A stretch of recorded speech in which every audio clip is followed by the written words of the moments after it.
other sororities. Phi Sigma Sigma is unique in that we were founded in 1913.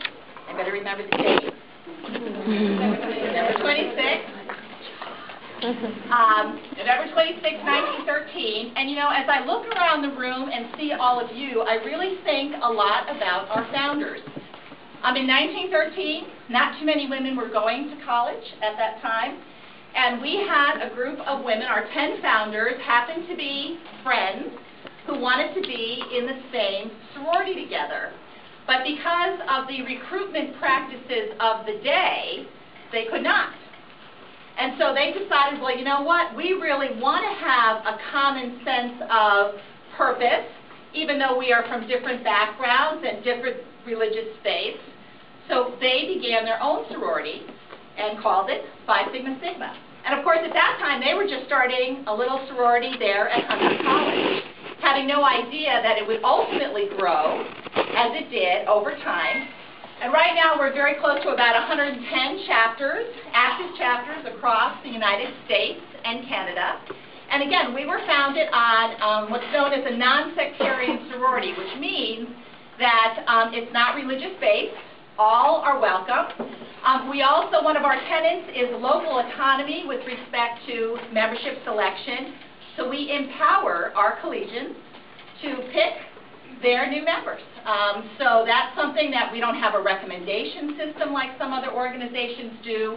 We really want our chapters to grow and be strong on their campuses and make those very important decisions themselves. So that's kind of a lot about who we are. We cherish diversity, we cherish individuality, and we really want to create a welcoming atmosphere. That's what we're all about, is inclusion. That's one of our main core values. So that's a little bit about Phi Sigma Sigma. While Judith and I are past national presidents, we don't work in headquarters. Yes, we do have a headquarters in Elkridge, Maryland, right outside of Baltimore. We do have a staff there, which is paid staff. However, the vast majority of volunteers in Phi Sigma Sigma are volunteers. So that means that Phi Sigma Sigma is my sort of hobby, maybe my full-time hobby. But for example, I work for the Congress. I work for the United States House of Representatives for the Committee on Ways and Means in Washington. Judith works for the Navy in Washington.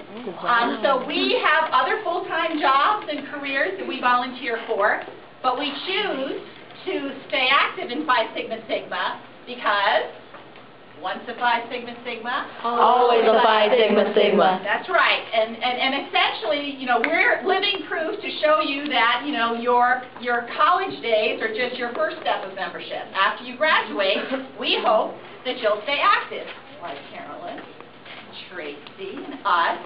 So it really is a lifelong commitment. And as you, in your days as collegians, I hope that parents, you're hearing about the fun. Hopefully they're telling you it's fun, and that they love their sisters, and they really enjoy what they're doing. But I also hope that they're telling you a little bit about what it means in terms of their own leadership development. Talk about time management. Our sisters really learn a lot about time management. They learn a lot about how to be organized, how to plan events. They are really learning a lot of skills that will really take them far in their careers. So that's, I think, something you can feel very proud about. Also, in Phi Sig, we do a lot of networking. For example, where Judith and I are from Virginia, and we have a chapter, an alumni chapter there. There are 3 alumni chapters in this area here, made up of sisters from all different parts of the country who now live geographically together, and talk about connections. Carolyn was just talking, and we were just talking about the number of Phi Sigs who now work in her office. So those connections really translate into jobs. And that's a very important piece for your involvement in Phi Sigma Sigma, and you're connecting with other folks. You have that connection which really benefits you. And trust me, I know when I interview for the position that I am in, I really want to know whether it's a man or a woman, if they've had fraternity or sorority experience, because I know they're going to come to me automatically with a certain skill set.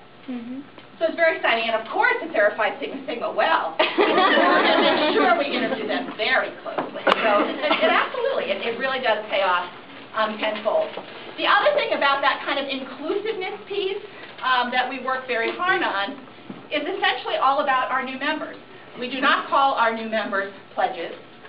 They are our sisters. We ask them to join us, and when they join us, essentially they join us as equals. They wear letters right away. You know, all of those kinds of concepts, that whole idea of inclusiveness is something that we feel very strongly about. Now, I know that can be particularly challenging on a campus where you may have others that don't share those same values, but we know you will all live up to our high standards because you are a Phi Sigma Sigma. You've been selected as a Phi Sigma Sigma, and we're very excited about that. What I wanted to do before I talk about the foundation is Judith has the unique perspective of being a parent of a Phi Sigma Sigma. So why don't you go ahead and share some of your reflections. Great, thank you. Well, in addition to being a Phi Sigma Sigma myself, I went to UCLA. My daughter is a Phi Sigma Sigma, and she went to San Francisco State. And she has two daughters, so we're hopeful that it's, you know, like